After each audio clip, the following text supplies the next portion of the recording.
¿Qué hola y bienvenidos a otro episodio de Hechos para Más? Esta vez tengo aquí mi compañero de Kairos, Edgar, que vino desde Denton, Texas y llegó con una sorpresa para mí. Pues como ven, la gorra, la playera y el suéter, ¿verdad? Entonces, se te agradece bastante, Edgar. Gracias por el detalle, la verdad. No, con gusto, es un sí, gusto. O sea, la verdad, me llegaste así y cuando me presentaste, pues la playera y la gorra y el suéter, pues sí me quedé así como que, caño, o sea, pues sí, no te lo esperas, fue sorpresa. ¿verdad? Ajá, sí, fue una sorpresa, Órale, ¿verdad? qué chido. Pero bueno, para que la gente te llegue a conocer. Cuéntame un poquito de ti, tu nombre, edad, qué haces, papá de cuántos hijos. Ok, pues soy Edgar Domínguez Ramírez, originario de la ciudad de Chihuahua, Chihuahua. Arriba Chihuahua. Nací en el año del 81, un noviembre. Viviendo en Texas hace 9 años, que me vine para acá después de que me casé. Ajá. Y papá de 2 niños. Sebastián de 8 años, Elisa de 5. Va. Y felizmente casado. Qué bueno, qué bueno. Moramay, mi esposa. Sí. Ajá. Vamos a cumplir 9 años de casados. ¿Cuándo? ¿Ahorita en estos meses que vienen? En septiembre. ¿Ahorita en septiembre? ¿Qué día de septiembre? El 23 de septiembre. Ok. No, Ver y yo vamos a cumplir 15 años en septiembre. Casados por la iglesia. ¿Qué día? El 3 de septiembre. Por eso te pregunté qué día. Entonces sí, nosotros nos tocó en Labor Day el día 3. Sí. El día 3 era un viernes, pero el lunes se descansaba. Ok. Entonces sí. Oye, Edgar, ¿cómo fue eso? Porque tú dijiste que apenas tienes como 9 años ahorita ahí en Denton, en Texas. ¿Es la primera vez que has vivido en los Estados Unidos? O sea, oye, ¿nomás venías de visita o cómo fue eso que llegaste a Denton? Es la primera vez que estoy acá por largo periodo. Bueno, en mi vida pensé que fuera a vivir acá. Ajá. No era algo que yo tenía así como planeado. Y llego a Texas por Moramay. Cuando la conozco, nace como una amistad y de ahí pues el trato, esto y lo otro. Y nos casamos como al año y medio de noviazgo a distancia, yo estando en Chihuahua, estando acá en Texas. Ajá. Y cuando nos casamos, pues fue como tomar una decisión así rápida. Bueno, pequeño paréntesis de edad, pues venía un niño en camino. Entonces sí fue una situación pues difícil de abordar, ¿verdad? Uh-huh. Por lo que te ha enseñado la familia, esta parte de la iglesia, ¿no? O sea, entonces en ese momento sí fue como caray, ¿qué vamos a hacer? Creo que lo hicimos pues de una manera madura, ¿no? Tuvimos un acompañamiento de unos sacerdotes, asistimos a un discernimiento, pues, para saber qué pasos tomar, ¿no? Qué decisiones. O sea, esto es mientras que Moramay estaba embarazada. Así es, ajá. Okay. Por lógica, creo que así como que todo el mundo dice, pues cásate, ¿verdad? Pero, o sea, sí, pero así como que no es tan, caray, sí, pero ¿cómo? O sea, creo que sí son decisiones bien importantes, o sea, como que sí tienes que darte ese tiempo así, independientemente de la situación que estés pasando. Entonces, en ese momento era lo que decidimos hacer, ¿no? Platicábamos mucho de que, te ves tú, él ya me preguntaba, ¿te ves viviendo acá en Estados Unidos? La pregunta inversa, ¿no? ¿Y tú te ves viviendo acá en México, en Chihuahua? Entonces sí hablábamos mucho de eso. En un tiempo consideramos que el niño naciera en Chihuahua. Okay. O sea, sí lo llegamos a considerar. En un principio yo me asustaba así, pues acostumbrado a manejar todo el tiempo en pesos, ¿no? Entonces escuchas en dólares y dices, oh, wow, o sea, esto es muchísimo dinero. Mucho más. Sí. Pues 20 veces más, ¿no? Y entonces sí como que, caray, o sea, ¿cómo está este rollo? Era algo muy nuevo para mí. Sí. Yo no recuerdo ya así como en mi edad de adolescente, así que hayamos viajado a Estados Unidos. Sí tenemos familia en El Paso, pero no recuerdo que viajáramos seguido. O sea, yo sí teníamos pasaporte, mis papás sí nos tenían visa. Pero yo creo que viajamos cuando éramos más niños. Entonces ya así de adolescente yo creo ya no viajamos. Entonces en esa etapa para mí era muy nuevo todo lo que tenía que ver con Estados Unidos, así literal. Tocaste varios puntos que pues de aquí puede surgir muchas preguntas, ¿verdad? Una, mucha gente cree y piensa que es imposible, por decir, una relación a larga distancia. Oh, sí. ¿Cómo fue esto? ¿Cómo fue que ustedes manejaron esto que se pudo dar de esta manera, no? Oh, sí, esa es buena pregunta, ¿eh? Ajá. Porque al inicio no fue, o sea, sí había, pues como en toda relación, ¿verdad? Hay mucha emoción, hay mucho entusiasmo. Y obviamente hubo en diferentes momentos puntos en los que decía, pues, ¿qué caso tiene tú allá, yo aquí? Y yo acá. Queriendo ir al cine contigo, pero no. Entonces yo creo que ahí lo que sí marcó una diferencia fue el considerar el en realidad, fíjate, esto fue antes de que supieran que venía un niño en camino. Considerar si quería estar con ella toda mi vida. O sea, creo que eso fue algo así que marcó una diferencia.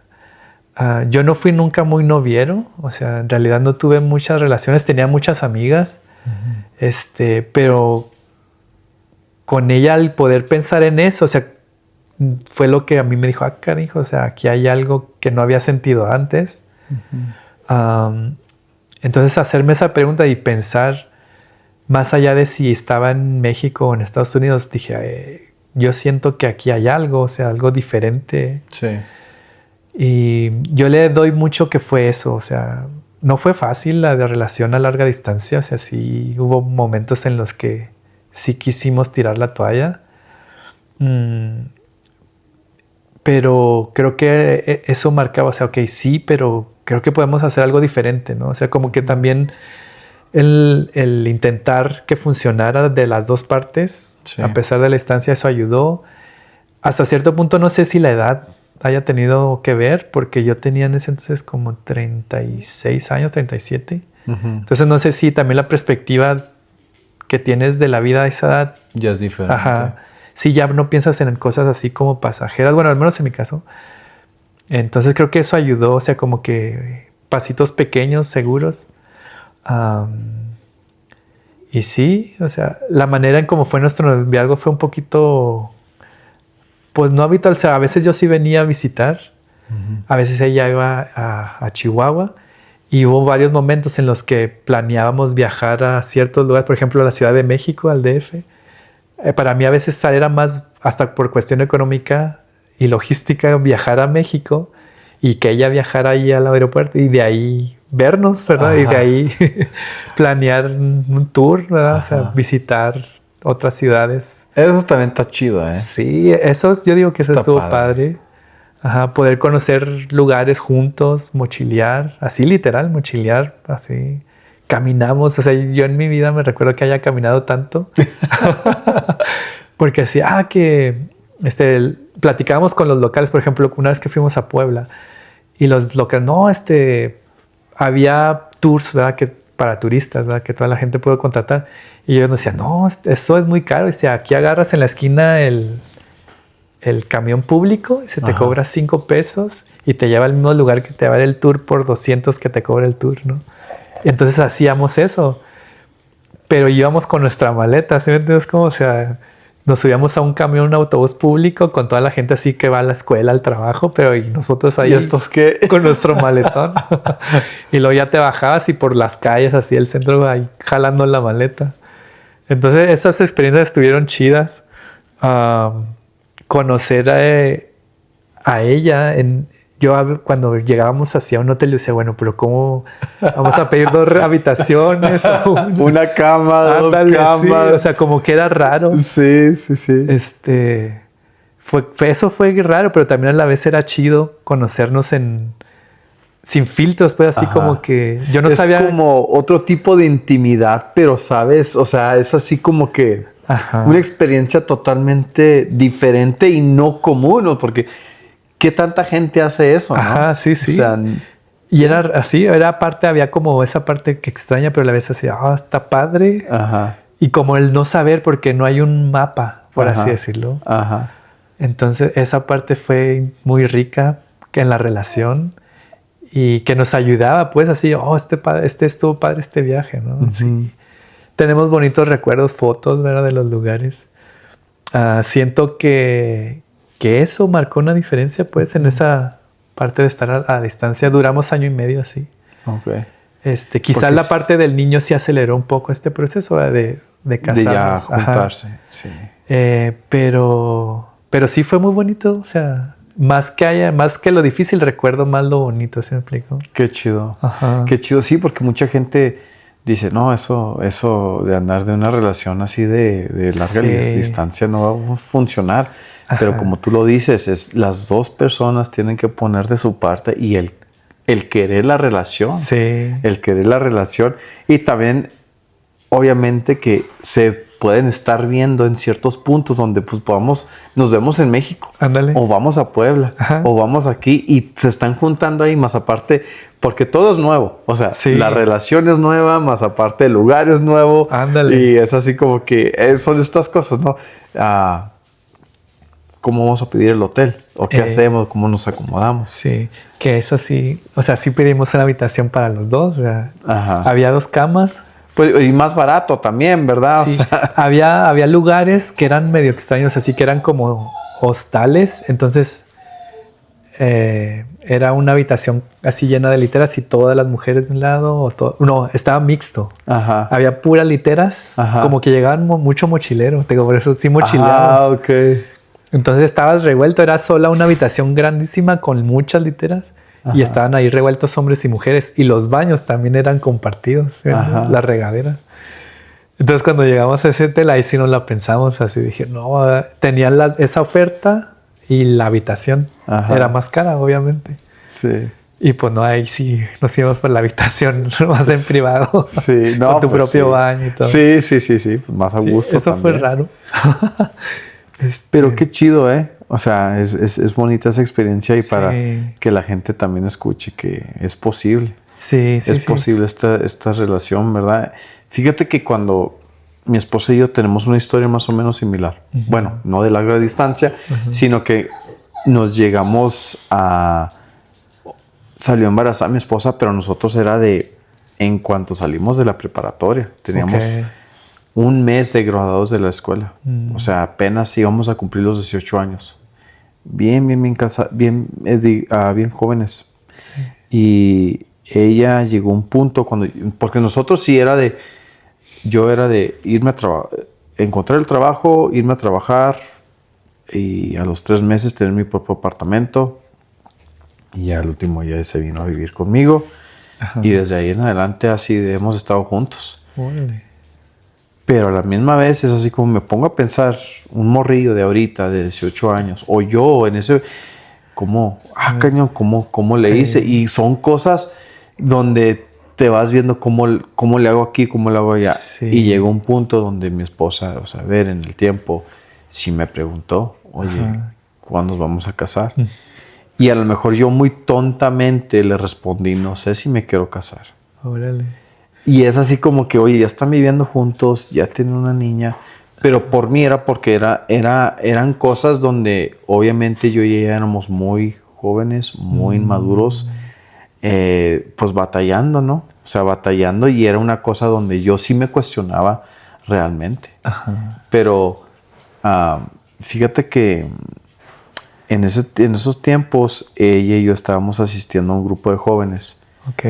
Y a los meses de que ella me preguntó eso, a los meses, soñé al padre de esa parroquia y me dijo, oye, Eder, ya es tiempo que te cases. Oh. Y yo así, es un sueño nomás, no pasa nada.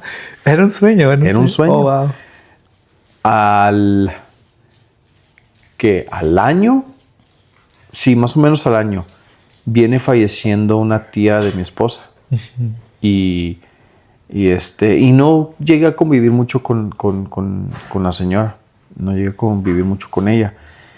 Pero después de que la señora fallece, a los meses de que esta señora fallece, la sueño a ella en su, pues sí, en su colchón.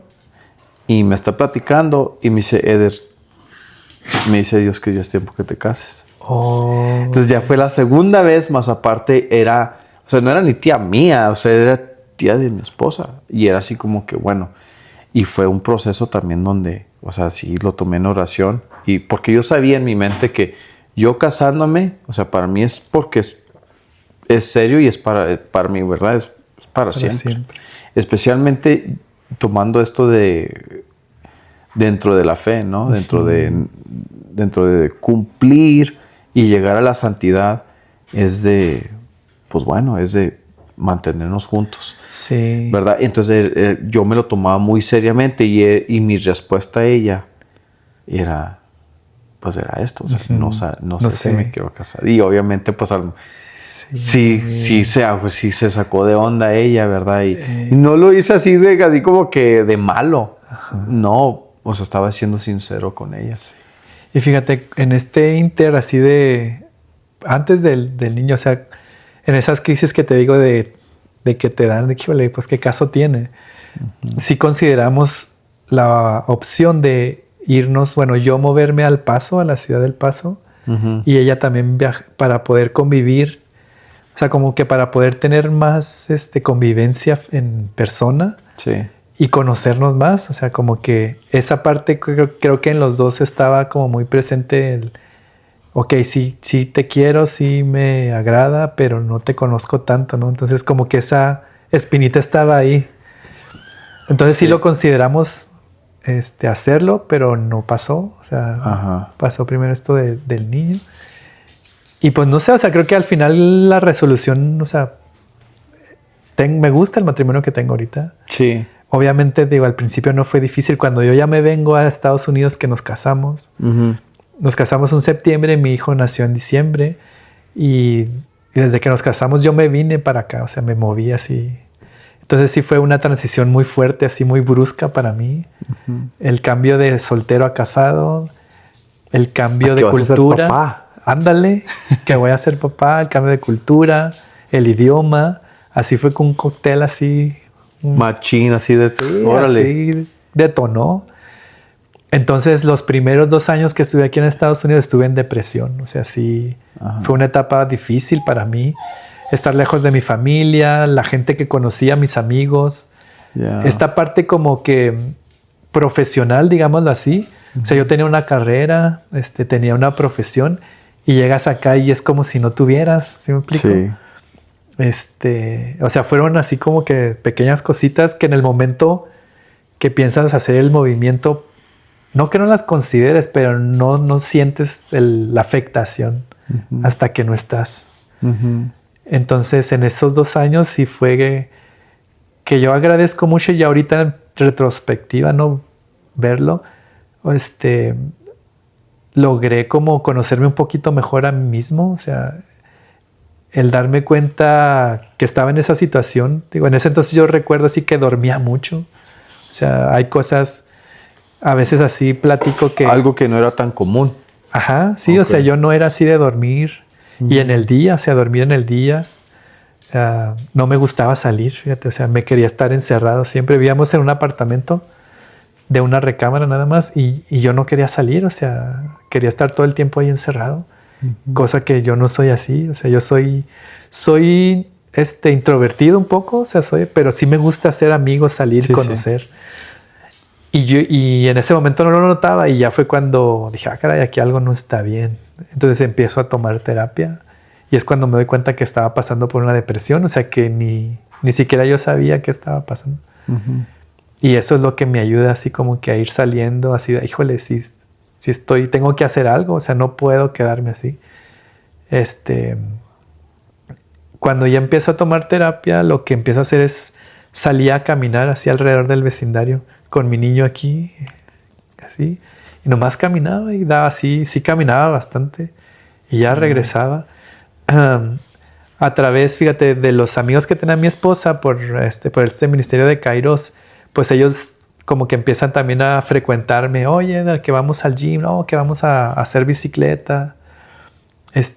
o que pues me invitaban así a lo que hacían ellos habitualmente y pues sí accedía, ¿verdad? Iba. Pero yo todavía así como que, híjole, no los conozco tanto, no son mis amigos, como que comparaba, ok, eres buena onda, pero mis amigos están allá. Ajá.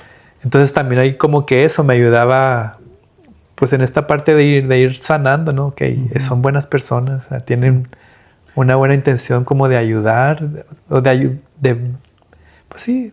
De hacer un compañerismo de oye, pues tú ya estás viviendo acá en Estados Unidos, pues ya estás haciendo aquí tu vida, entonces sí, es así como hacer esta amistad, ¿no? Sí, que eso ahorita, o sea, lo agradezco mucho, o sea, toda esa gente que estuvo ahí, que fíjate, no recuerdo a muchos, o sea, creo que estaba tan así como, no, pues sí mal, que hay cosas que no recuerdo que hacían, ¿verdad? Que a veces Moramay me platica y yo, caray, ya cuando empieza a platicar como empiezo a recordar, así, caray, sí es cierto. Pero como que se te olvidan ciertas cosas. Sí, como que eran chispazos. De ese tiempo. Ajá.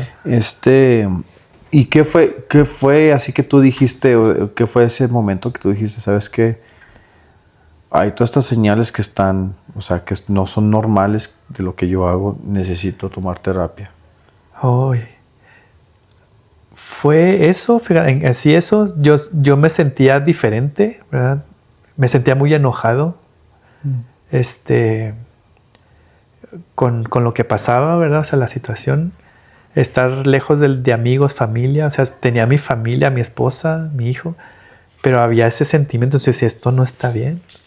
Esa fue una, y la segunda fue una amiga de México que a ella le agradezco también eso, que me mandó un mensaje así por Messenger, por Facebook, y me dice, oye, ella me decía barbitas, así que me decía, va a haber un taller de esto, de desarrollo humano y que son unas personas preparadas, que no sé qué, y están dando descuentos a las personas que somos Kairos. Entonces digo, está chido, y que no sé qué, ya me manda lo que se trabajaba, eran como 4 módulos. Entonces yo lo veo y digo, cuando veo lo que iban a dar, digo, esto me sirve, así como que fue así como de, caray, esto como que lo hicieron para mí. Y ya me inscribo y también de ahí agarro, o sea, eso me ayuda también como a esta parte de necesitas ayuda. O sea, fueron esas dos, pero creo que si no hubiera llegado ese mensaje de esa amiga, a lo mejor me hubiera quedado así como que, no, pues. Porque estas personas pues eran psicólogos, y entonces ahí veo una oportunidad. Y ya entro y ellos mismos pues son los que me empiezan a dar terapia, ¿no? Aparte de como que de estos talleres que daban talleres pues agrupales y lo ofrecían la terapia individual. Entonces ya fue cuando dije, sí necesito aquí. Fíjate, fue ya más claro. Te lo pregunto porque a lo mejor muchos hombres o personas no saben o distinguir, necesito ayuda. Sí. O sabes que esto en mi actitud o esto en mi persona no es normal a lo que estoy común, a lo que conozco. Entonces sí. Sí, creo que eso es importante. O sea, creo que siempre sí hay, hasta tu propia familia te puede decir, ¿no? O amigos cercanos, oye, tú no haces habitualmente esto, ¿no? O ¿por qué ahora cambiaste de gustos, ¿no? Como que son alertitas así que prenden la luz, ¿no? Sí.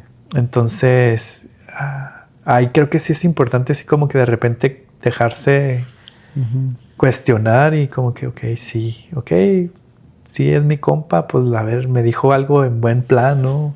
O la misma pareja, ¿no? Estés casado, ¿no? O hasta la novia, ¿verdad? O sea, creo que eso siempre va a valer si le da chance a preguntarte, me dijeron esto, bueno, pues sí será.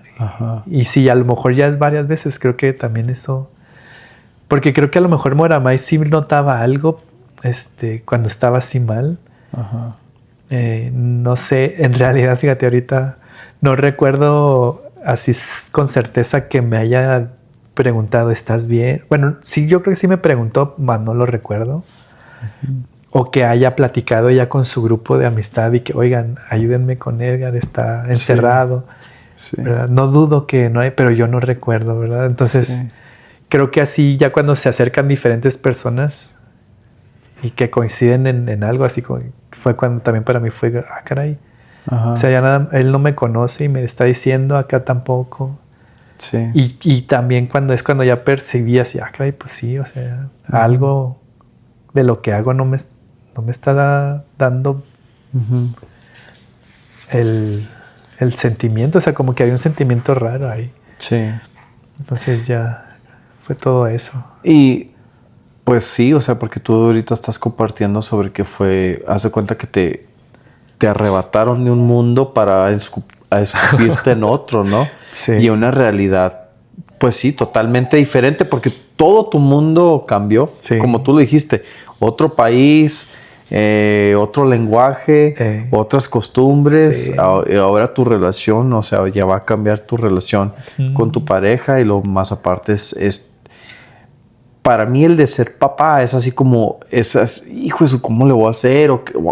Pero a la misma vez es así como que voy a ser papá. Sí. ¿Verdad? Es así como, cañón, voy a ser papá.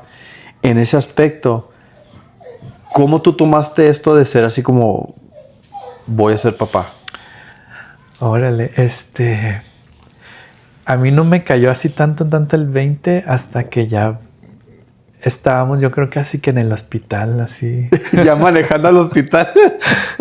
Sí, porque la mayor parte del embarazo yo estuve en México.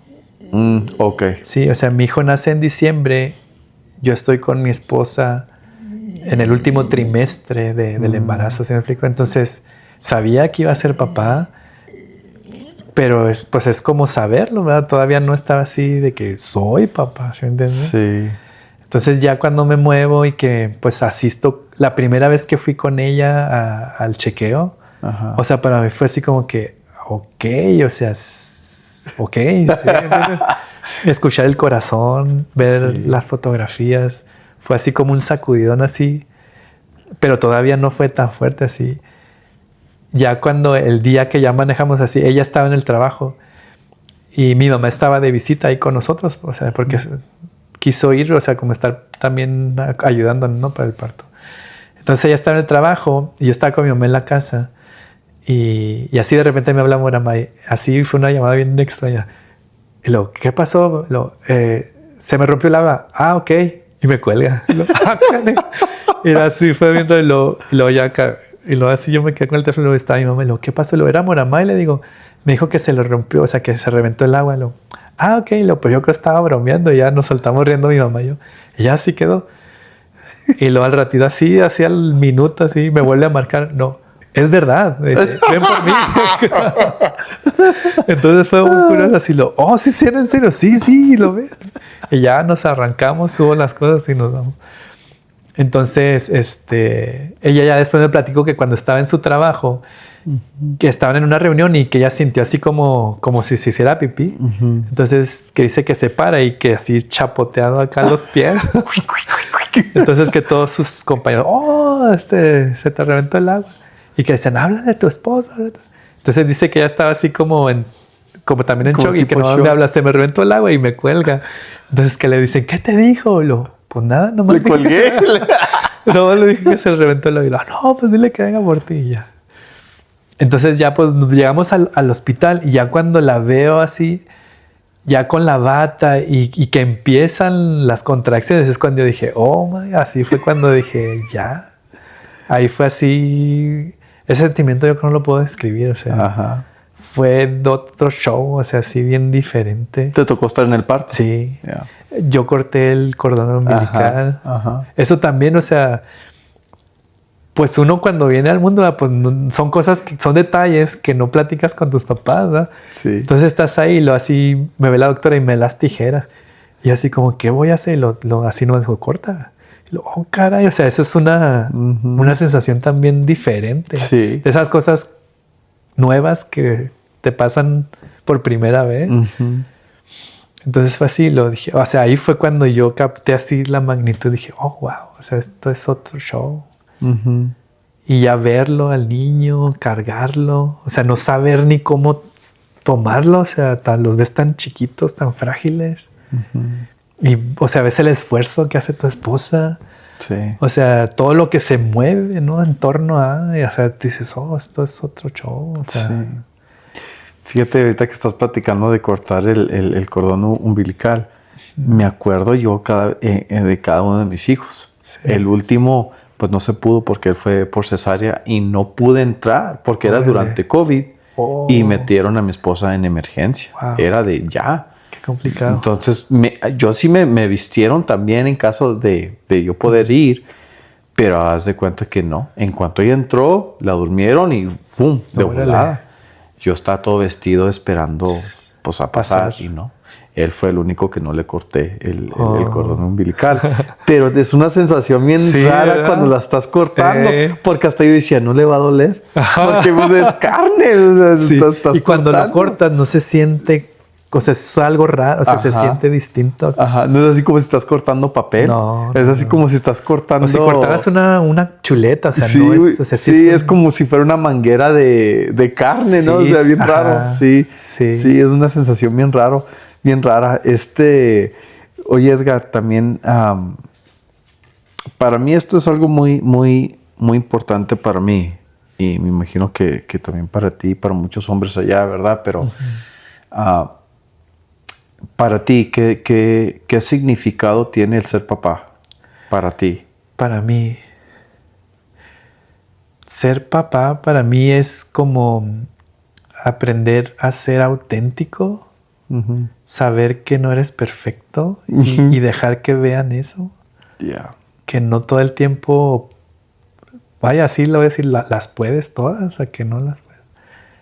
Eso creo que podría ser, o sea, para mí, fíjate, yo no entendí a mi papá hasta que tuve a mi hijo, o sea, hubo muchos momentos así que yo cuestionaba cómo era mi papá o incluso así como que hasta exigir, ¿verdad? ¿Por qué no esto? ¿Por qué no? Entonces ya cuando empecé a aterricé, ¿verdad? Esto de ser, dije, no, o sea, mi papá estaba haciendo maravillas, ¿me entiendes? Entonces creo que eso fue, o sea, poderte mostrar así, o sea, no fingir, no hacerles creer que eres el Superman, ¿verdad? Porque no, que para los ojos de ellos quizás sí lo seas. Sí. Pero no, o sea, creo que eso es, o sea, ser auténtico, mostrarte con errores, con caídas, cuando lloras, cuando ríes. Creo que eso es importante, o sea, creo que eso es ser papá. Para mí es importante que mis hijos me vean llorar, pues, ahorita. Sí. Y cuando me ven tristes, así se preocupan. Y dicen, ¿qué te pasa, papá? Y no, pues estoy triste, no sé, por alguna situación, ¿no? O a veces me ve muy serio Sebastián, que es el mayor, que estoy preocupado, que traigo estrés por algo. Se me dice, papá, ¿estás bien? Y le digo, no, Sebas, no estoy bien. Sí le he dicho. Y luego, ¿y qué te pasa? Y luego ya le digo, no, es que estoy estresado, estoy cansado. Y acá no me dice nada y nada más se me acerca y me abraza. Y a veces ha pasado de que sí llora, ¿verdad? O sea, cuando le digo, y le digo, ¿por qué lloras? Me dice, es que no quiero que te pase nada. Wow. Y luego, voy a estar bien, le digo, pero ahorita sí no estoy bien. Entonces, para mí eso es, o sea, ser papá es ser auténtico, o sea, no fingir. Nada me bastaría decirle, sí, estoy bien, ¿verdad? Pero él sabe, o sea, no sé, en su corta edad, ¿verdad? Distingue algo que... Hay algo diferente. Ajá. Fíjate que eso no me ha tocado platicarlo con mis hijos. Okay. No sé por qué, ¿verdad? No sé si sea así como un subconsciente donde uno dice, donde uno tiene una mentalidad de, no, pues yo soy el papá, o sea, ¿cómo van a ver a mi débil? No sé si sea eso, porque la verdad siempre he sido sincero con mis hijos, pero a lo mejor no llego al punto donde decirles estoy triste. Y se me hace que es algo muy importante, porque fíjate que hubo una vez donde igual Ver y yo estamos tomando terapia y es más como para reforzar la relación y la comunicación y el proceso de vida que hemos llevado, ¿verdad? Y llegó un punto donde tocamos un punto de los hijos. Y toqué este punto, ¿no? Que de repente uno, bueno, yo no puedo hablar por muchos, pero me imagino que varios han de sentir esto, ¿no? Pero es así como que No porque tu familia te excluya, te haga para un lado, no digo eso, sino que porque uno no se abre, uno mismo se llega a sentir solo. Ajá. ¿Verdad? Sí, Así sí. como que pues a lo mejor no se pueden relacionar contigo o a lo mejor no quieres enseñar debilidad. No digo que ese sea mi punto, pero es un punto donde me siento así, pues sí, así como que hay una... De repente se siente como una soledad, ¿no? Y me dijo mi terapista, pues compárteselos. Y me quedé... Y no me ha tocado el punto de dónde hacerlo con ellos. Okay. Yo sé que tarde o temprano yo sé que va a salir. Con la que sí lo hice hace poquito, fíjate, es con mi hija la más grande, ya que tiene 18 años y ya se va a ir a la universidad. Empecé a platicar con ella y pues hace cuenta, pues ella creció con nosotros. Ajá. O sea, yo me pongo a pensar, ella tiene 18 años ahorita y se acaba de graduar. No me puedo imaginar ella estando embarazada ahorita. O sea, sí. Pero bueno, el punto era de que yo le estaba comentando a ella, le dije, no, mija, pues mire, pues yo sé, pues a mejor yo de papá hice lo mejor que pude con lo que tuve y esto y lo otro. Y fui sincero en mis sentimientos.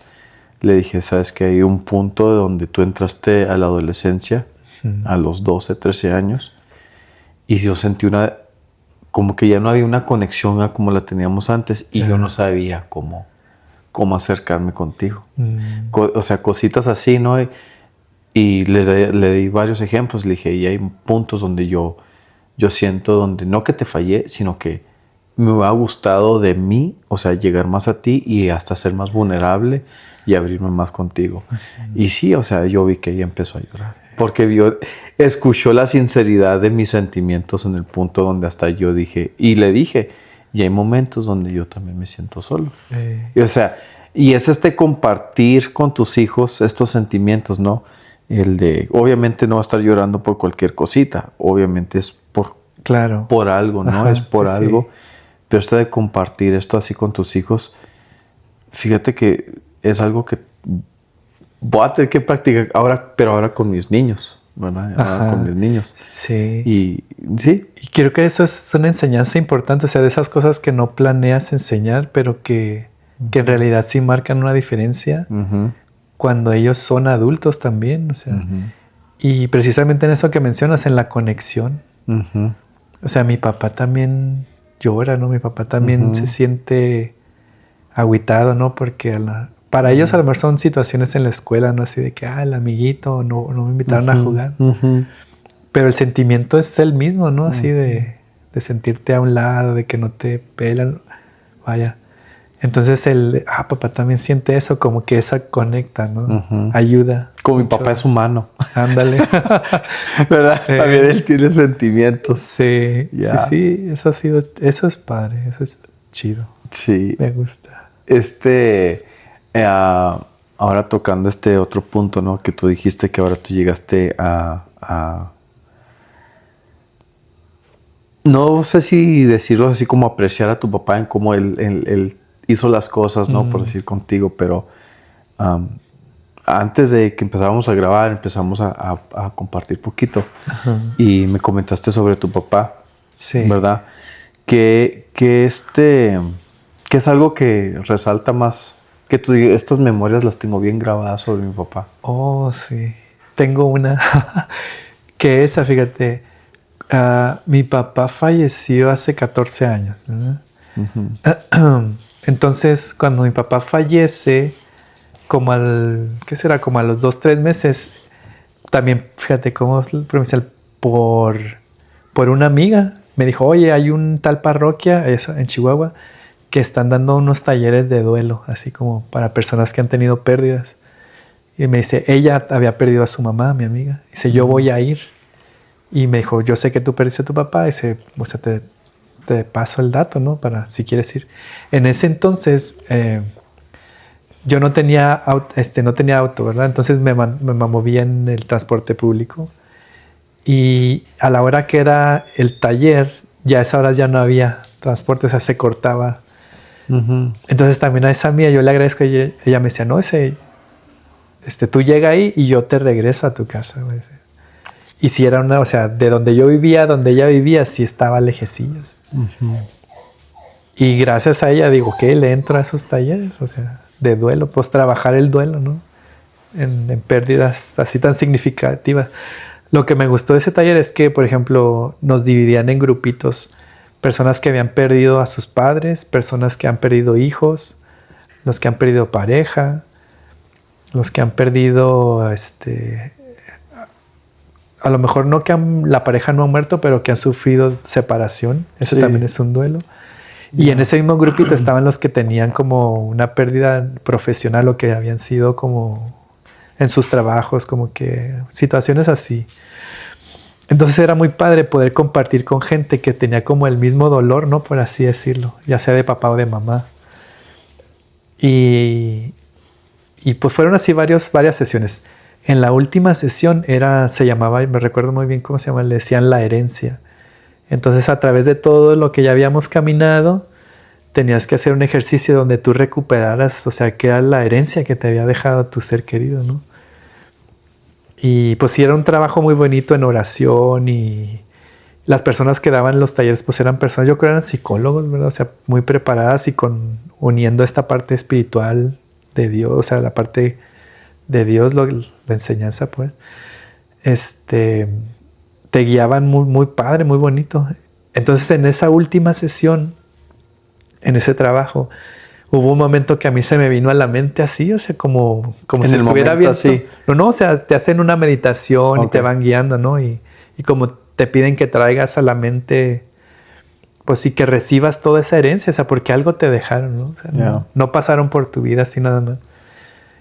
Y cuando como que ellos daban, es la herencia, no es así de que te dejaron una casa o te dejaron una propiedad, ¿no? Sino, o sea, hubo algo, ¿no? Que te enseñaron de fondo así.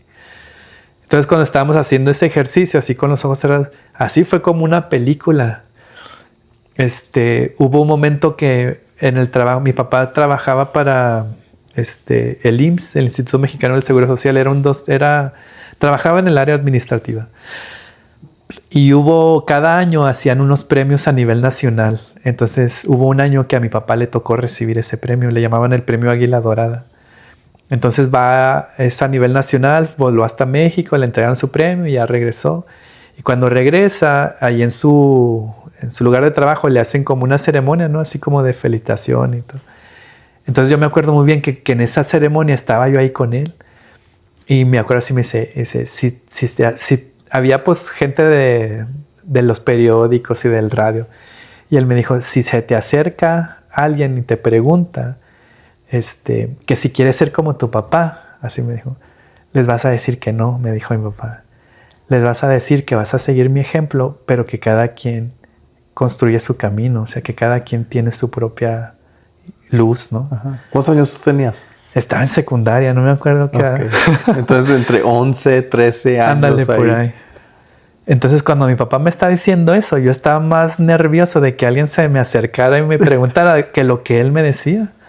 Entonces, en esa meditación que estábamos en el taller, fue muy claridoso para mí. O sea, mi papá me dijo, sé tú. O sea, sigue mi ejemplo, pero cada quien es único. Así esa fue. Sigue mi ejemplo, pero cada quien es único. Esa fue la palabra así literal de mi papá. Wow. Entonces, para mí fue así como que, wow, esta es la herencia de mi papá. Entonces mi papá siempre buscó eso, o sea, ya cuando recupero eso, o sea, ya cuando puedo como salir del dolor, o sea, él siempre buscó, él nunca buscó que nosotros fuéramos como igual a él o nos impuso algo. Él quería que fuéramos nosotros, ¿verdad? Uh-huh. Recuerdo que me dice, estudia lo que tú quieras, así, lo que tú quieras, dice, yo no te voy a ayudar, pero que sea algo que esté en servicio a los demás, o sea, que lo que quieras estudiar, pero que sea algo que aporte a la sociedad, o sea, que ayude. Ajá. Entonces también eso así me queda muy marcado. Esas dos cosas así como que son las que marcaron mucho, que en su momento, digo, cuando pasó, sí, pues no. Yo no lo entendía hasta ese día, fíjate, curiosamente hasta que falleció después. Fue cuando recupero esa riqueza, o sea, o esa intención que él tenía conmigo, ¿no? Esa herencia. Ajá, ándale. Que en sus momentos sí hubo, o sea, hubo muchos momentos en los que yo le reclamaba cosas y... Sí, sí. Entonces fue así como que, hijos, o sea, wow. Y es pensar, ahorita de lo que estás comentando, es de que cómo nosotros, nuestras palabras o hasta los regaños, lo bueno y lo malo, dejamos esta herencia a nuestros hijos. Ajá. ¿Verdad? O sea, los podemos empujar no empujar, sino los podemos marcar negativamente o algo muy positivo donde a lo mejor estas palabras, lo que me acabas de describir es algo que a lo mejor siempre se te va a quedar grabado, ¿no? Y es así como siempre estar reflexionando en eso. Ajá. Y, o sea, es algo chido, algo chido no sé, en poder. O sea, tú dentro de esta meditación, o sea, que esto se te puso así como una película, así como ándale, como estás describiendo. Ajá, o sea, sí, fue un momento bien especial. O sea, yo nunca dijo, ok, así como que tú piensas, ok, pues sí fue buen padre, cuidó a mi mamá siempre, o sea, siempre procuró proveer, o sea, en realidad nunca, no vivíamos con lujos, ¿verdad? O sea, pero nunca nos faltó nada. Y mi mamá platicaba que a veces ella decía, híjole, no hay para esto, ¿no? Y que le decía a mi papá, y él salía y regresaba, o sea, resolvía. Pero nunca pensé que fuera a llegar ese recuerdo, ¿sí? O sea, fue muy padre. Fue muy padre. Qué chido, qué chido. Sí. Ahora, ¿tú ahorita a qué es a lo que te dedicas? Bueno, ahorita hago lo que es, bueno, aquí le dicen screen print, serigrafía. Hago serigrafía y hago diseño gráfico. Ajá. En relación a eso, nunca tuve la intención de hacerlo. Siempre quise, cuando yo termino mi carrera, siempre quise dar clases en alguna prepa. Como que esta parte me interesaba mucho como dar clases de ética, como de valores, cosas así, ¿no? Cosas como ciencias humanas, ¿no? Sí. Entonces, cuando yo intento entrar a estas partes, pues sí fue difícil, no se me abrían mucho las puertas y a la par empecé a hacer lo de la serigrafía. Previamente, mientras yo era estudiante, hacía mis diseñitos y así como en el grupo de jóvenes al que iba, de repente hacía, pues tengo este diseño para el retiro. Entonces ya hacíamos playeritas y todo eso, ¿no? Pero ya cuando me titulo, que empiezo a buscar como esta parte de ser maestro, pues no se da. O sea, sí busco puertas y tocar puertas y todo, pero no se da. Y a la par, pues sigo con esto del diseño y las playeras. En ese entonces yo no tenía maquinaria ni equipo. Y pues sí duré buen rato así, en los dos. Hasta que llegó un momento en que decía, caray, pues esto se está dando. O sea, esto de las playeras, o sea, estoy ganando dinero. O sea, la gente se acerca. O sea, como que sí estaba generando algo. Y fue cuando dije, no, pues me voy por este lado y empecé. En ese entonces, no sé si todavía exista, en México había una organización de gobierno que se llamaba, no recuerdo cómo se llama, pero ellos apoyaban mucho a emprendedores. Aplicabas y te daban una tarjeta de débito con 5,000 pesos. Entonces yo apliqué y me dieron el apoyo. Entonces con eso empecé a comprar mi equipito. Yo compré un pulpo, le llaman a la máquina para imprimir, un pulpito y un set de tintas así muy poquitas. Y ya con eso yo ya podía imprimir, pero no tenía todo lo necesario para hacer el proceso completo. Entonces tenía conocidos con los que yo antes maquilaba por fuera y ellos me hacían la otra parte. Entonces así empecé y luego poco a poco fui juntando dinero y fui comprando pues más equipito. Hay una máquina que se le llama máquina de revelado. Esa la armamos así, compramos unos focos y una caja de madera y le pusimos un vidrio. Porque comprarlas pues sí eran caras. Entonces así empiezo con esa parte. Mis principales clientes empezaron a ser jóvenes de parroquias, ¿verdad? Ahí en Chihuahua. Allá en Chihuahua, sí, todo en Chihuahua. Yo notaba que que todos los chavos de las parroquias, o sea, se mandaban a hacer playeras.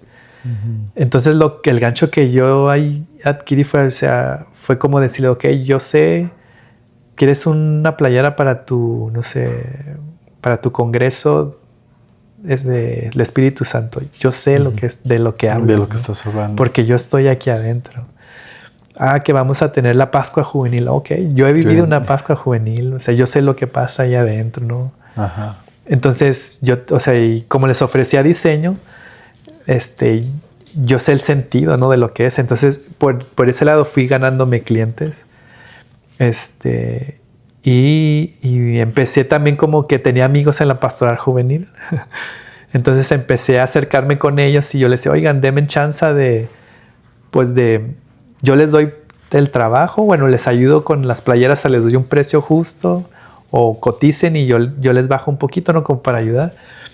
Y sí, o sea, había veces que sí se daban y a veces que no, como que cedían y a veces no.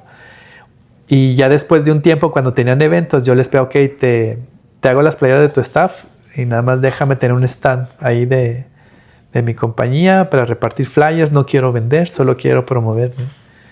Y sí, me daban chance. En algunas ocasiones sí me dejaron vender, en otras no. Pero ya la gente de los grupos asistían mucho coordinador. Entonces ya me empezaban a ubicar. En ese entonces estaba o sea, Facebook era como la red social. Y así de repente así se disparó 2,000 followers, de repente así de un jalón.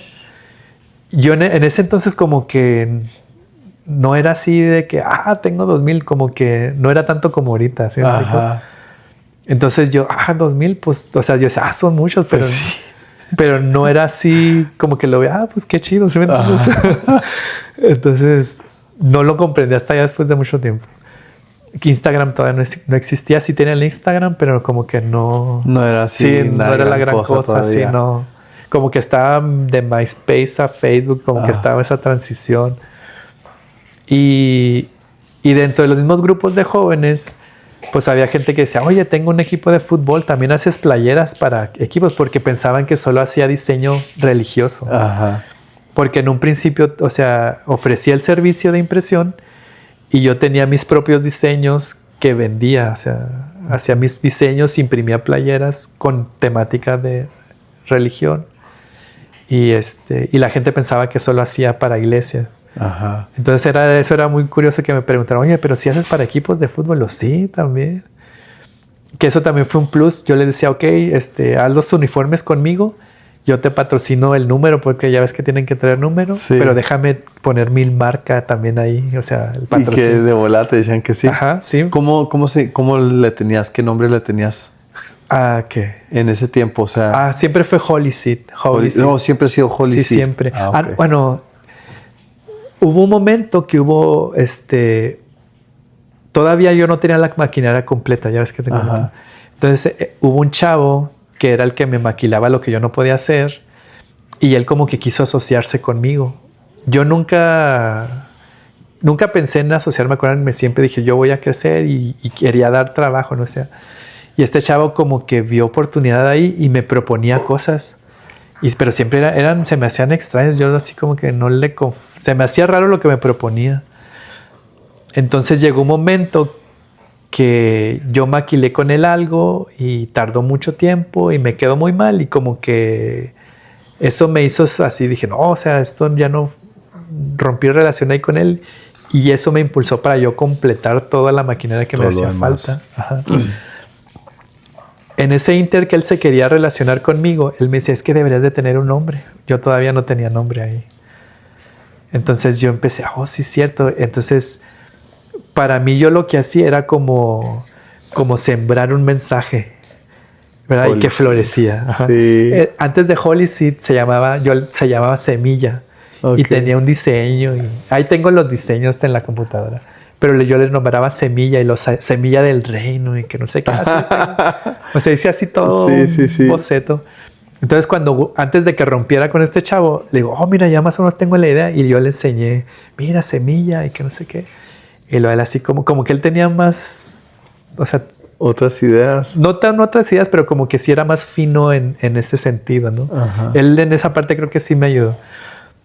Y luego, no, pero está muy largo, Semilla del Reino, y que no sé qué. Entonces ya fue, ¿y por qué no lo en inglés? Y yo dije, en inglés, y luego, pues, Holy Seed. O como Semilla Sagrada. Ajá. Y luego, pero en inglés, y luego, ok. Y luego dije, ok. Y ya fue cuando regreso a la casa Y en ese entonces estaba muy bueno en México, Hollister, la marca de ropa. Sí.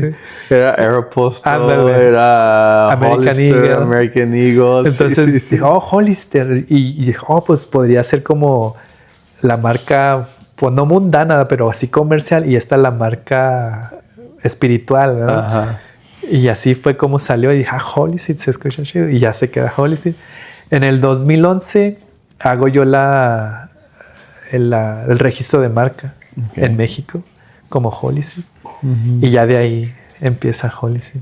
Órale, porque te iba a preguntar que cómo llegó el nombre. Oh, sí, así de fue. Hollister. Órale. Sí, pero mucho tiempo fue, bueno, no mucho tiempo fue semilla, así hasta imprimí las etiquetas y todo. Ajá. Pero ya con este chavo así como, no, pues en inglés.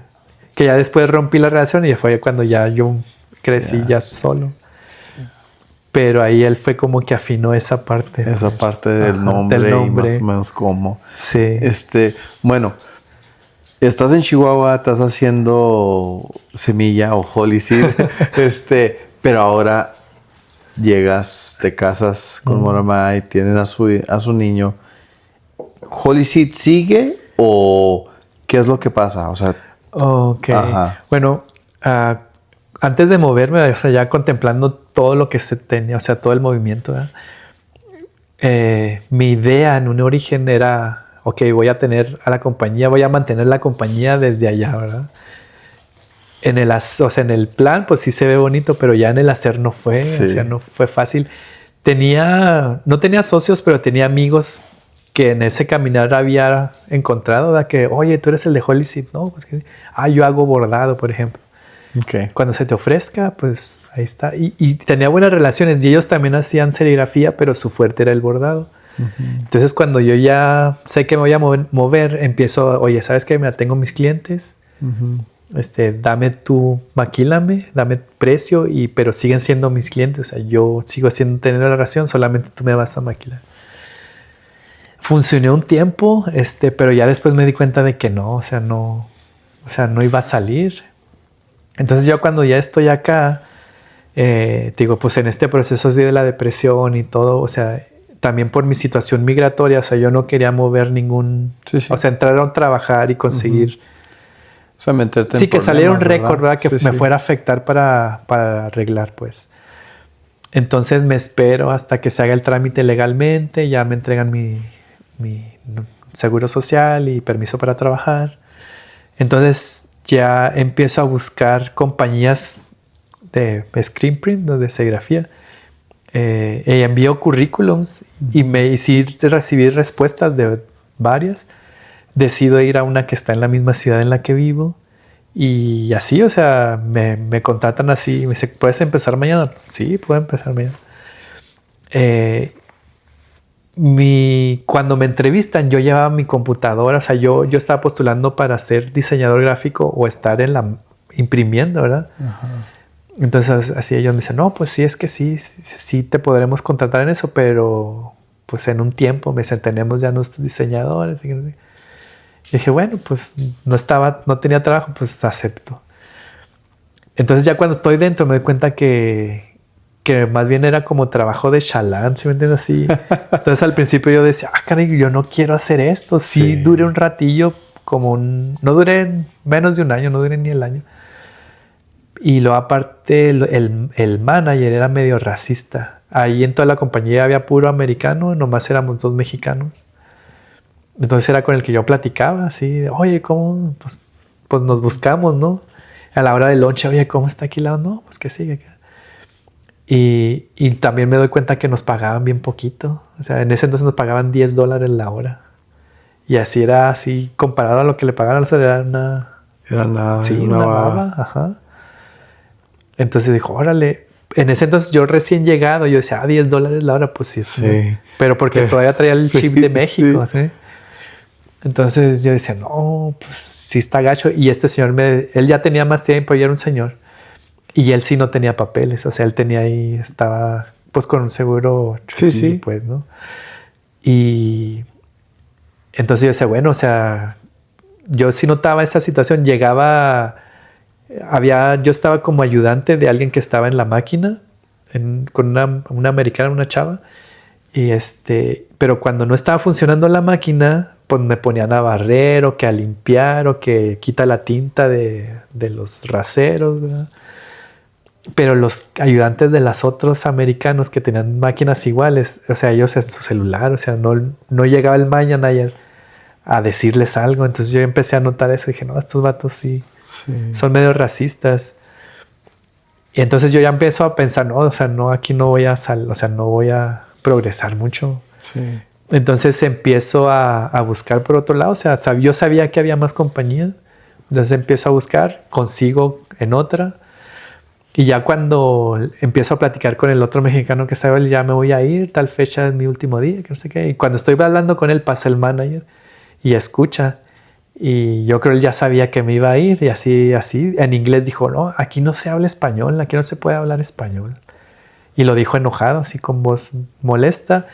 Y la americana que era mi compañera, así nomás volteó a vernos, así como que, híjole, o sea, como que se dio cuenta que pues, fue una actitud racista, pues. Sí. ¿No? ¿Y ustedes qué fue la reacción de ustedes? Pues nomás así lo volteamos a ver, así como que no, pues este vato que... Sí, o sea, y fíjate, y lo más curioso de eso, esa persona era un americano, pero era transgénero. Era un hombre. ¿Vestido de mujer?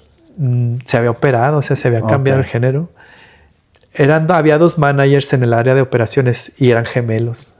El hermano de él, haz de cuenta, es como si tuvieras un militar.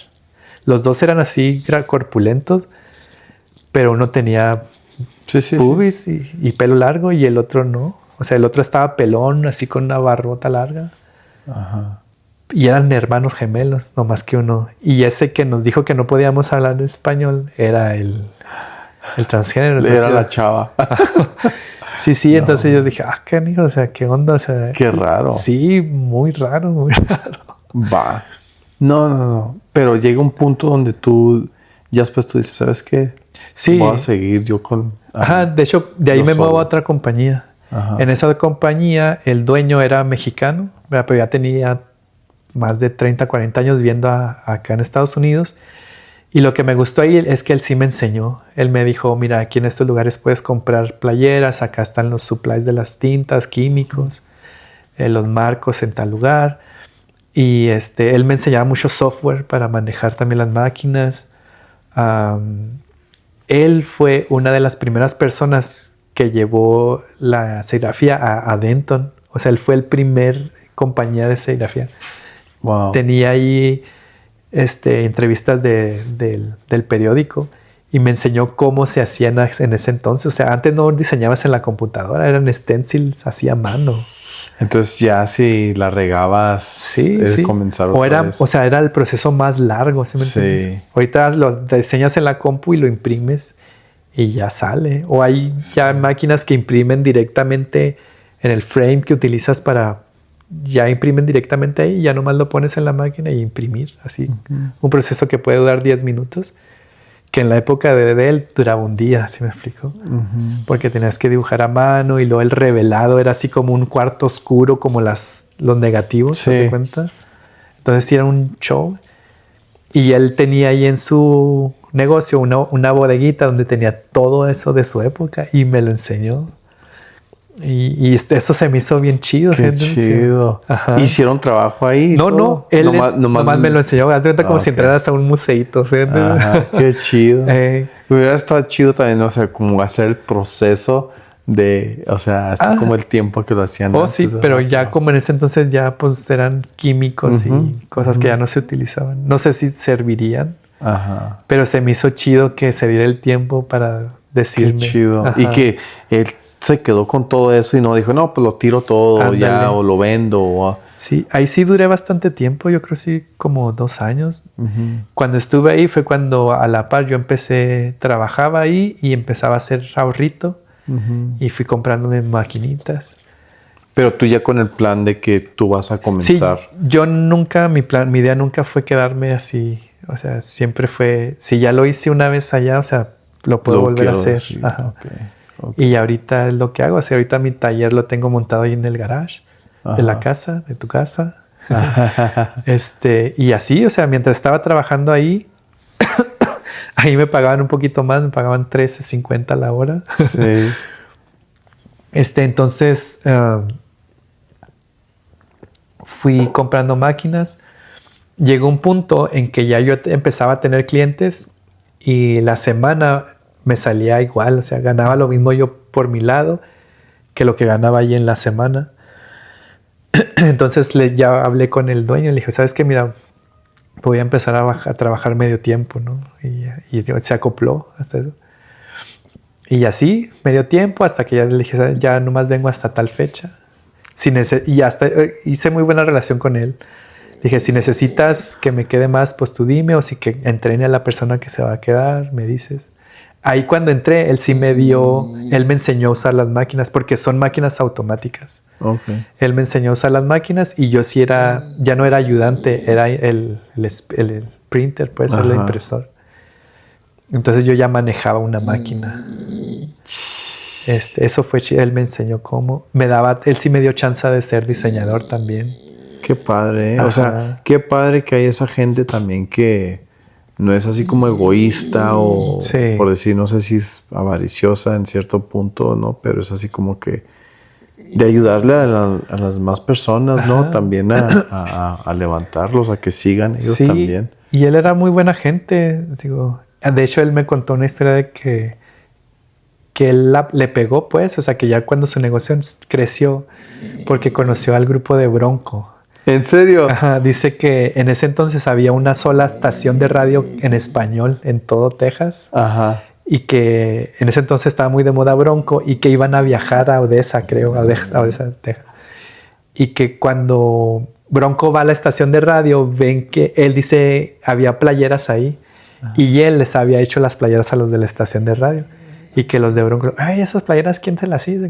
Y pues le recomiendan a este señor. Dice, él era así, yo era así como tú, dice, sí, una maquinita chiquita y en la casa. Entonces dice que cuando llegan los de Bronco, que ya lo contactan, que le dicen, no, pues vamos a tener concierto aquí y allá, necesitamos 1,000 playeras. Y dice, no, sí. Y dice, entonces yo trabajaba, sacaba las 1,000, viajaba 4 horas, 5 horas, las entregaba y me pagaban cash ahí, o sea, las 1,000. Dice, en ese entonces me decía, yo se las daba a $8 cada playera. Se le daban 8,000 de aquel entonces. Sí. Entonces así, la próxima semana vamos a estar en McAllen y que en Austin. Y así despegó él. Wow. Ajá. Y de hecho, el lugar donde él tiene su shop, pues es toda una esquina, media manzana de una cuadra. Ajá. Uy. Pero él me dijo, le pegó ahí, o sea, que llegó Bronco a la estación y... Qué chido. Sí. Bueno, y quién sabe, ¿verdad? Quién sabe, hasta otros artistas pueden haber llegado. Y mejor Bronco, hay un chavo ahí que vende. O sea, dice que vieron la playera. Sí. Que el de la estación las tenía ahí colgadas y como que les gustó el trabajo. Ajá. Y llegó a conocer a Bronco. Sí, ajá. Tiene chido. Fotos y fíjate, todo. Yo de chiquillo, cómo me gustaba Bronco. Pues yo estaba morrito, yo tenía, unos 5 o 6 años. Cuando estaba pegando. Sí. Estaba bien chiquillo, ¿no? Entonces, él me ayudó mucho así como también a crear visión en Estados Unidos, ¿sí me explico cómo? O sea, decía, ok, sí, es muy diferente, pero, o sea, sí se puede, o sea, como que... Nomás es esa parte, pues, no sé si sea suerte, ¿verdad? Pero es tomar él me la enseñó oportunidad mucho. Cuando es oportuno y está ahí, estás preparado. Ajá. Entonces él me enseñó mucho y después de ella yo he estado por mi cuenta en el garage de la casa. Y lo que es chido, pues tú llegas a trabajar desde la casa. Ajá. ¿Verdad? Sí, y creo que no sé si sea no sé si también aquí como que la gente está muy acostumbrada también al negocio en línea. Ajá. Entonces eso también ayudó mucho. En México batallé, sí lo intenté, pero nunca, como que no sé si era que desconfianza. Sí. Pero aquí sí la gente, ¿tienes tu página web? Y yo no, al principio no tenía web, puro Facebook, ¿verdad? Y no, que tu web y ya, o sea, me metí en eso. Aprendí cómo hacerlo y yo me diseñé mi propio web y ya fui aprendiendo y cada vez así rediseñándola. Pero eso también ayudó un montón a que el negocio se posicionara un poquito, ¿no? Ujú. Y fíjate que, bueno, ahorita que te has mencionado de tu página web, la vamos a compartir aquí, ¿verdad? También para que si hay gente que quiera unas playeras, camisas, gorras o suéteres, Sí. o porque también hasta haces ¿cómo se llama? Los water bottles. Sí, Sí, para las también. botellas de agua. Ajá. O sea, qué chido ahí para que la gente lo vaya a buscar. Oye, Edgar, yo también sé que también tienes, tú y Moramay también están encargados de Kairos Estados Unidos, que en sí vienen siendo directores de Kairos aquí nacional, ¿verdad? Sí. Cuéntame un poquito de eso. O sea, a lo mejor mucha gente no sabe ni qué de lo que estamos hablando, qué es Kairos, ¿verdad? Sí. No sé si me puedas compartir un poquito Claro. de eso. Bueno, más bien para la audiencia. Bueno, pues para los que no conocen, Kairos es un ministerio, ¿verdad?, en la Iglesia Católica que hace campamentos católicos para evangelizar. Aquí en Estados Unidos siempre ha sido muy apoyados por México, Kairos México. Y cuando yo ya me muevo para acá, creo que yo siempre tuve esa espinita. O sea, creo que aquí las comunidades que existían siempre tuvieron sus líderes, ¿verdad?, sus direcciones, pero no había una como que estuviera... había mucho apoyo de México, pero a la vez cuando yo llego aquí y que veo la forma en cómo se hace campamentos aquí, era muy diferente a cómo se hacía en México. Aquí había un poquito más de reglas que no eran restrictivas, pero sí mantenían como un orden, o sea, tenían un porqué que a veces cuando la gente estando desde allá y queriendo como dirigir, pues no, había cosas que no cascaban. Para mí fue un proceso en entender todo eso. Entonces ya cuando doy el giro digo, ok, es que aquí es distinto, o sea, tiene que ser así. Es cuando yo veo que sí hay una necesidad de que haya como alguien, pues sí, una cabeza, pues, por así decirlo, y no depender de México, pues, que no sea ellos quienes digan cómo o que den ideas, porque en realidad no estaban aquí. Entonces ya cuando se plantea esta oportunidad, hasta donde yo sé, ¿verdad?, creo que se habla con los diferentes directores de cada estado, ¿verdad?, de los que había en ese entonces, y de cada ciudad, se proponen personas para que puedan entrar a este rol, ¿verdad? En esa propuesta nos proponen a mí y a mi esposa en Texas. Estábamos yo y otra pareja de Texas, y de aquí de Colorado no estoy seguro si eran también otras dos. En ese proceso nomás quedamos dos, que queda una de aquí de Colorado y nosotros. Y ya al final pues se decide que nosotros, bueno, mi esposa y yo. Y pues han sido años complicadones, ¿verdad?, en entender y a todas las comunidades. Las diferentes diócesis tienen sus propias particularidades de cómo evangelizar.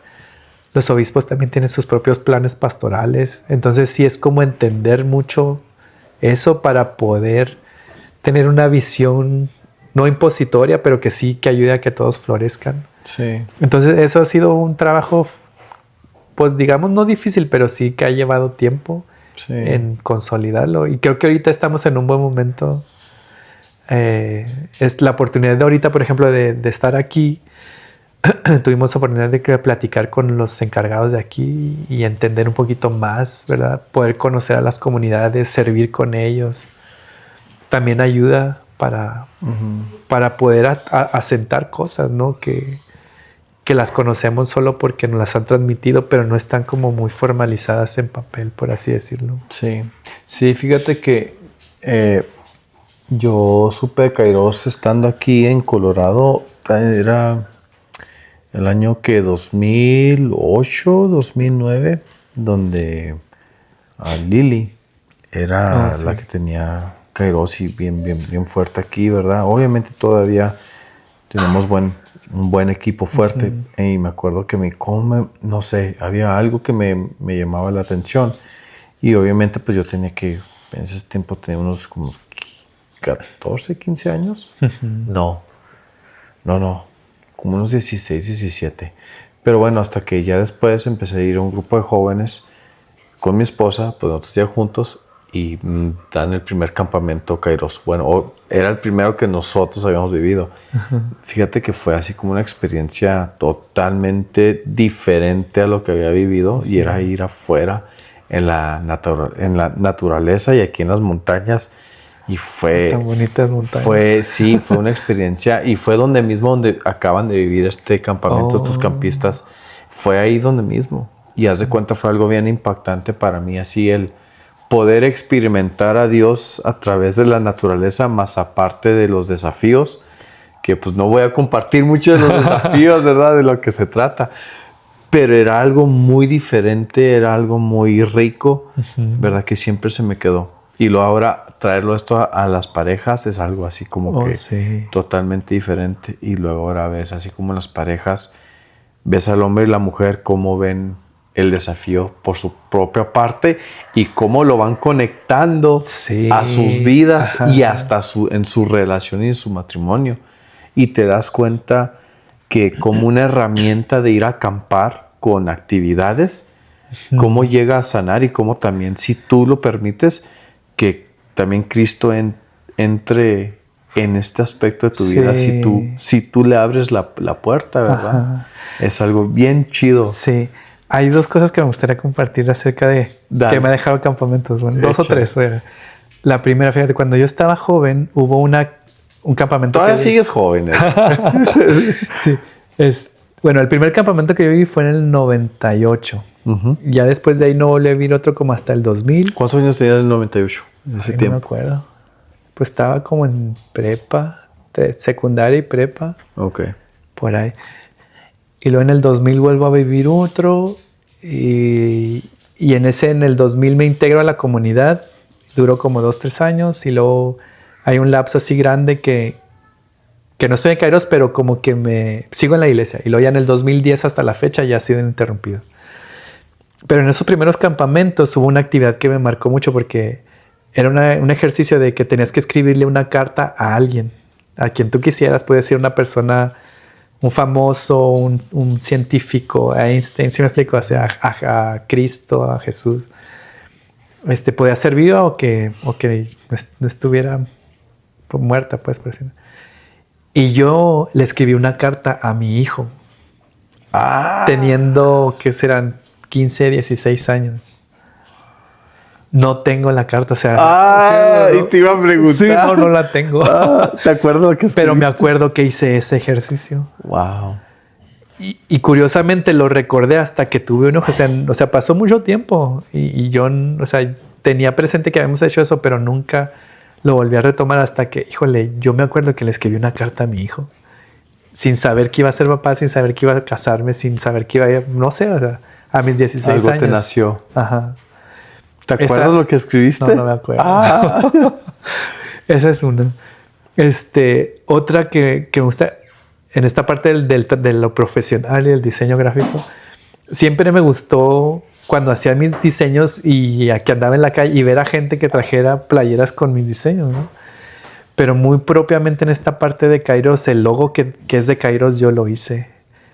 Hubo en el 2014, me parece, el que era el coordinador nacional en México, hizo una convocatoria para darle un rediseño al logo de Kairos. Entonces se hizo una convocatoria y tenías que hacer el diseño y mandarlo con un nickname. Ajá. Y luego ya se iba a hacer ahí pues se iban a checar a ver qué y dar un ganador, ¿no? Entonces, pues yo hago mi diseño y mando mi logo. Y de repente recibo una llamada de él y me dice, bueno, pues ganó el tuyo. Me dice, órale, qué chido. Prepárate porque lo vas a presentar en el Fuerte de Sinaloa en el 2014. Ok, para que lo expliques y que no sé qué, van a estar los coordinadores. Entonces ya así que poquito antes de que yo llegue, que llegue la fecha y que vaya a Fuerte, me dice, no, pues ¿sabes qué? Es que ganaste tú porque fue el único que lo diseño. Entonces, pues estuvo chido. Qué chido. Ajá. Pero eso es algo que a mí me llena mucho, o sea, como que independientemente de...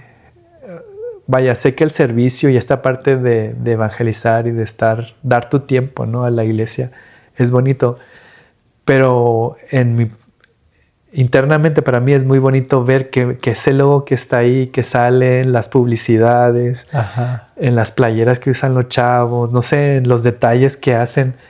Ese yo lo hice, ¿se me entiende? O sea, qué chido. Eso me llena mucho. Qué chido. O sea, que está ahí algo hasta mío. En las promesas. Bueno, ándale, sí, o sea, en todo lo que se yo hace. sé que mucha gente no sabe qué son las promesas, pero si van a un campamento en Kairos, o los que son kairoses, ¿verdad? O los que son kairoses van a saber. Entonces eso, o sea, es muy bonito para mí. Sí.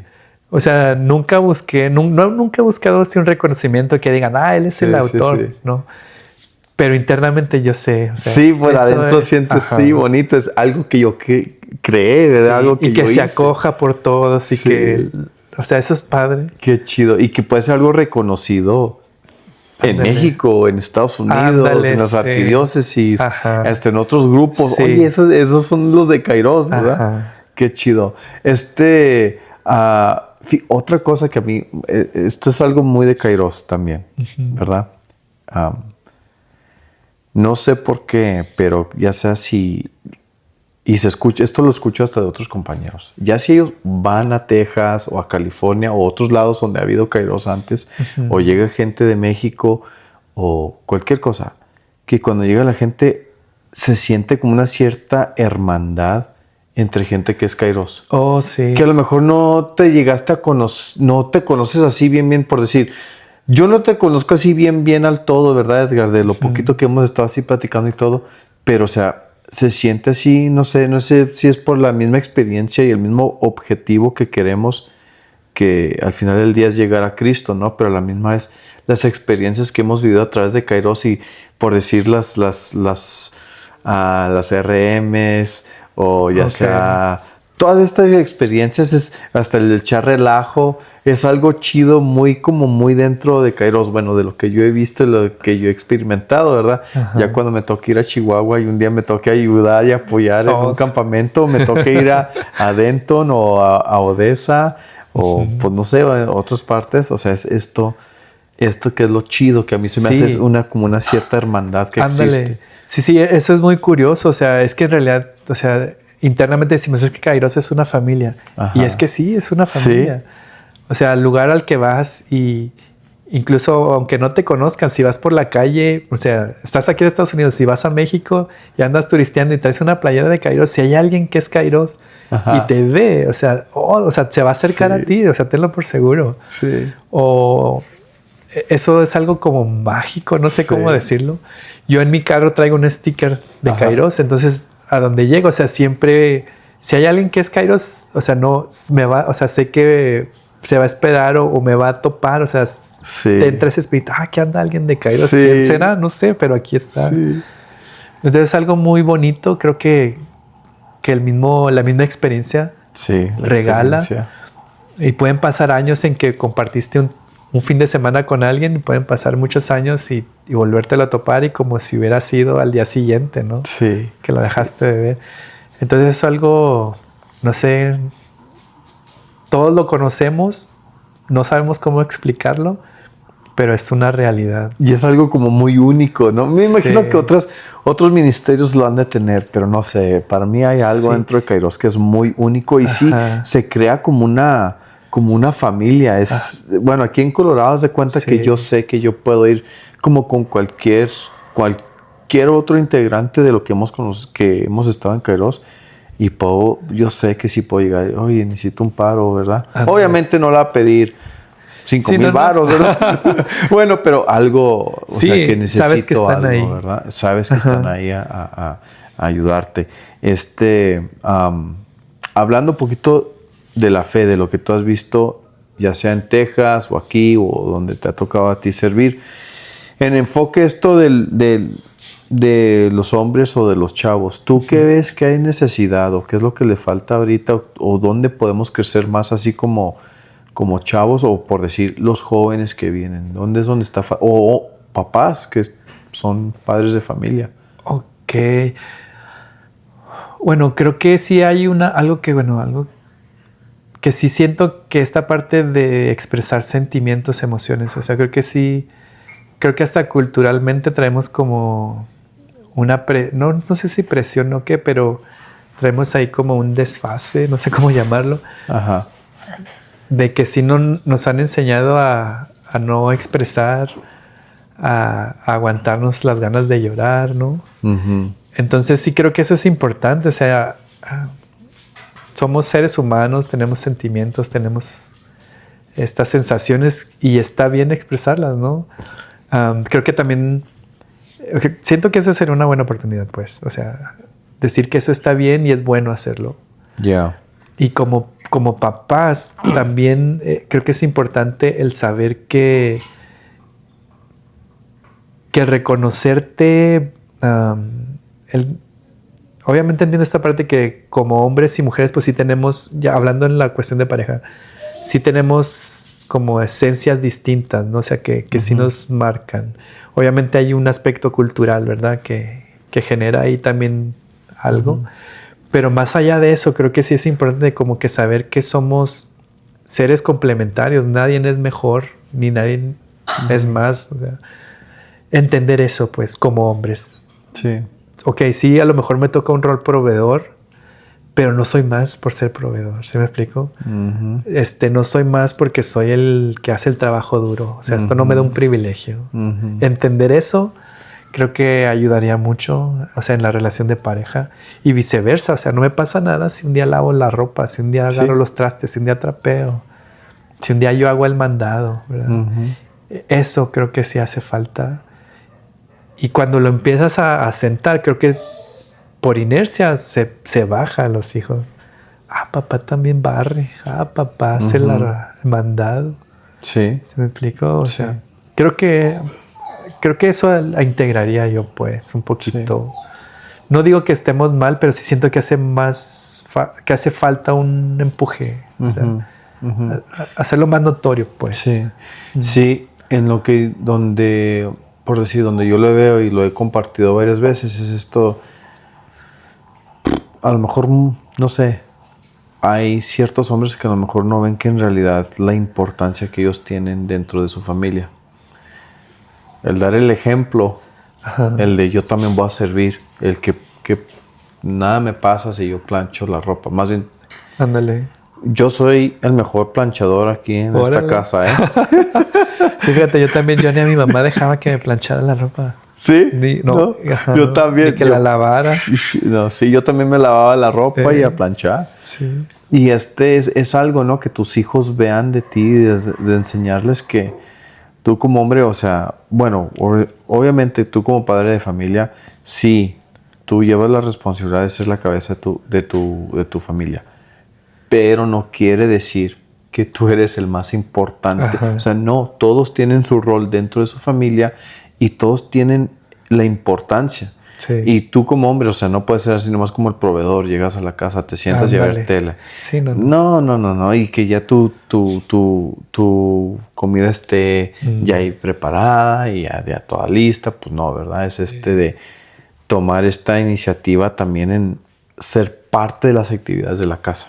Hasta el jugar con tus hijos. Ándale. Esto, ¿verdad? Que es muy importante. Yo lo veo muy importante esto de jugar con los hijos. Sí. Y hasta yo sé que me debo de dar más tiempo en compartir esto con los niños, ¿no? En jugar más con ellos. Uh-huh. Con estas últimas preguntas, Edgar. Échale. ¿Tú qué quieres? ¿Tú dónde te ves dentro de 5 años o 10 años? Aquí en un futuro. Oh, ok. Esa es buena pregunta. Fíjate, hubo un tiempo que yo decía, yo no voy a estar 5 años aquí en Texas y me voy a regresar. Y luego pasaron esos 5 años y dice, ok, no. En un principio decía, van a pasar 5 años y por automático ya me voy a ir, ¿no? Entonces me di cuenta que si era así como que, ok, sí tener bien claro por qué te estás quedando, qué quieres hacer, o sea, y por qué, o sea, no nomás qué quieres y por qué. Entonces yo, para mí, ahorita, contestando tu pregunta, en los próximos 5 años para mí sí es como consolidar un poquito más mi negocio, lograr dar ese brinco, o sea, siento que puedo ya subir el siguiente escalón. en la cuestión profesional, ¿verdad? Me gusta mucho el poder tener esta parte de poder manejar el tiempo, porque me gusta viajar a México, ¿no? Ir a visitar a mi mamá, a mis hermanas, a mi familia. Poder decir, ok, hoy quiero ir, bueno, más obviamente programando, ¿verdad? Sí.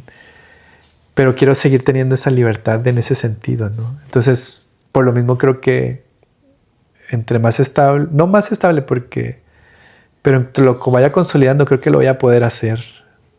A lo mejor mínimo igual, si puedo ir más veces, pues mejor. Uh-huh.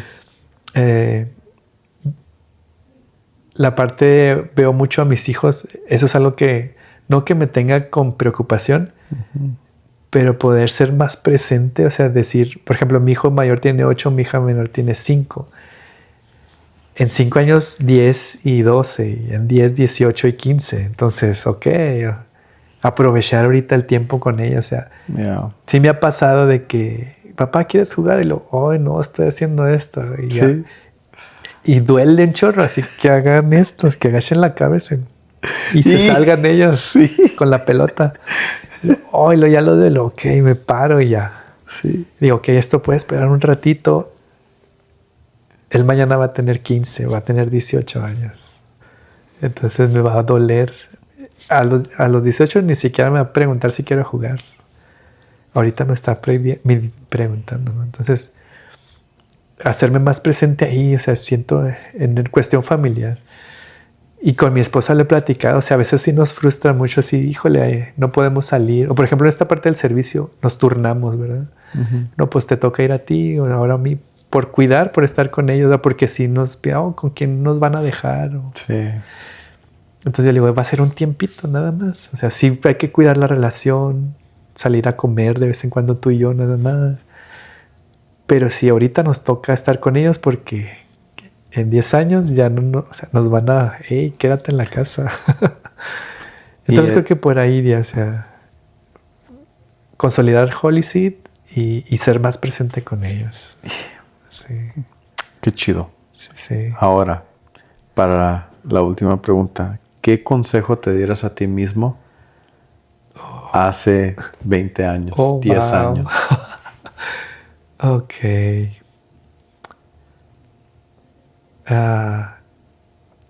Haber ido a terapia antes, yo creo que sería uno importante. O sea, creo que cuando me empecé a interesarme por conocerme, uh-huh, por saber por qué me gusta lo que me gusta, por qué me enoja lo que me enoja. No que haya sido tarde, pero a lo mejor sí me hubiera ayudado mucho haberlo hecho antes. Quizás hubiera decidido lo mismo, no sé. Pero al menos sí tendría más conciencia de mí, ¿no?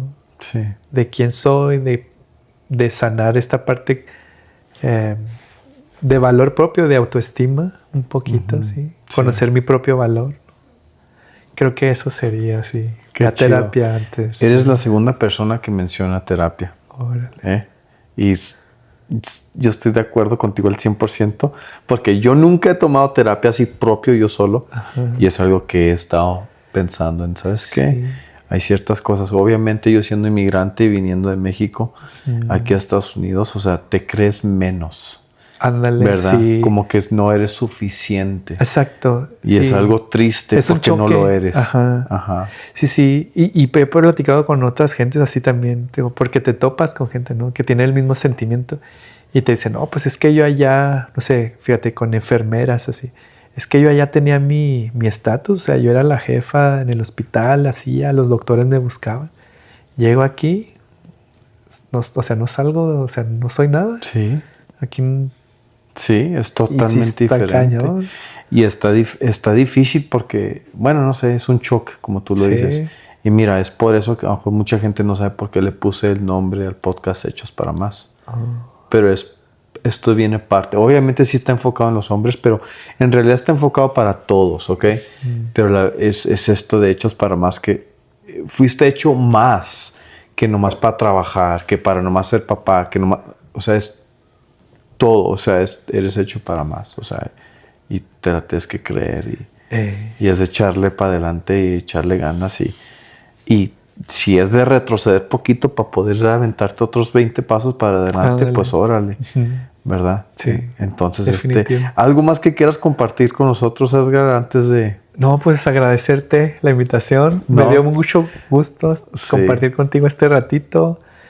Que exista gente, ¿verdad? Que proponga, que haga una propuesta de este tipo. Creo que hace falta. Hay muchas cosas en las redes que es puro cotorreo, Sí. que tiene su lugar, Ajá. pero...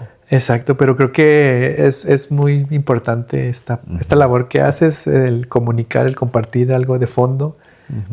Me gusta, te felicito. No, gracias. Gracias. Y la verdad, no es de que yo sea el que lo esté haciendo, es la gente que estoy trayendo, cuenta su historia, cuenta lo que ha pasado, dónde puede ellos mismos mejorar, en qué es lo que están trabajando, en vernos también así como personas que, o sea, no eres la única persona que está pasando por un momento difícil o la pérdida de un papá o que no ha tomado terapia y a lo mejor este es tu inicio de decir, ¿sabes qué? Lo necesito y lo voy a tomar. Sí. El decir, ¿sabes qué? Tengo que hacerme más presente en la vida de mis hijos. Porque yo estoy viviendo esto ahorita con mi hija de 18 años. Ella ya ahorita en agosto ella no va a vivir en mi casa. O sea, ya no la va a tener en mi casa. Y así como para mí es así como que, bueno, ni modo, es lo que toca. Y es así me pongo a pensar. Y yo sé que si yo aunque hubiera hecho todo el tiempo nomás dedicado para ella, yo sé que en mi mente todavía no fue suficiente. Ajá. Es así como le pude haber dado más. Pero obviamente, pues bueno, ya Dios preparó un cierto camino y yo hice unas ciertas decisiones y estamos donde estamos, pero es algo que uno va a pensar, ¿verdad? Y lo va a ir meditando. Pero mira, Edgar, la verdad, eres una persona ejemplar de lo que te conozco y de lo que he visto y de lo que el trabajo que haces dentro de Kairos y por fuera. Y eso se refleja en nomás verte en cómo en cómo te relacionas así con tus hijos, ahorita de lo poquito que estaba viendo y con tu esposa, o sea, de volada se siente y se ve. Y la verdad, o sea, hace falta este tipo de personas y la verdad se te agradece bastante el trabajo que tú también haces y también un saludo a todos los Kairos, a los Kairoses por allá, especialmente los que conocen a Edgar. También a todos ustedes les pido que vayan a holyseed.com, ¿verdad? holyseedusa.com. Ok, holyseedusa.com. Ahí yo lo voy a poner en la descripción para que vayan a ver toda la mercancía, todo el trabajo que haces, todo lo que puedan comprar. Y si un día me toca, ¿sabes qué? Hay alguien que quiere playera de Hechos para Más, te echo un fonazo, que hagan su pedido y órale, tú ahí. Y ahí, con gusto. Sí, estaría padre, ¿verdad? Y para pasar la voz a las demás personas. Bien. Pero muchas gracias, Edgar, por estar aquí. Espero un día grabar contigo, pero en Denton. Órale, ahí en un cuando futuro. gustes. Claro que sí. Chido. Muchas gracias, Edgar. Estamos viendo. Hasta luego. Gracias. Nos vemos. Bye bye.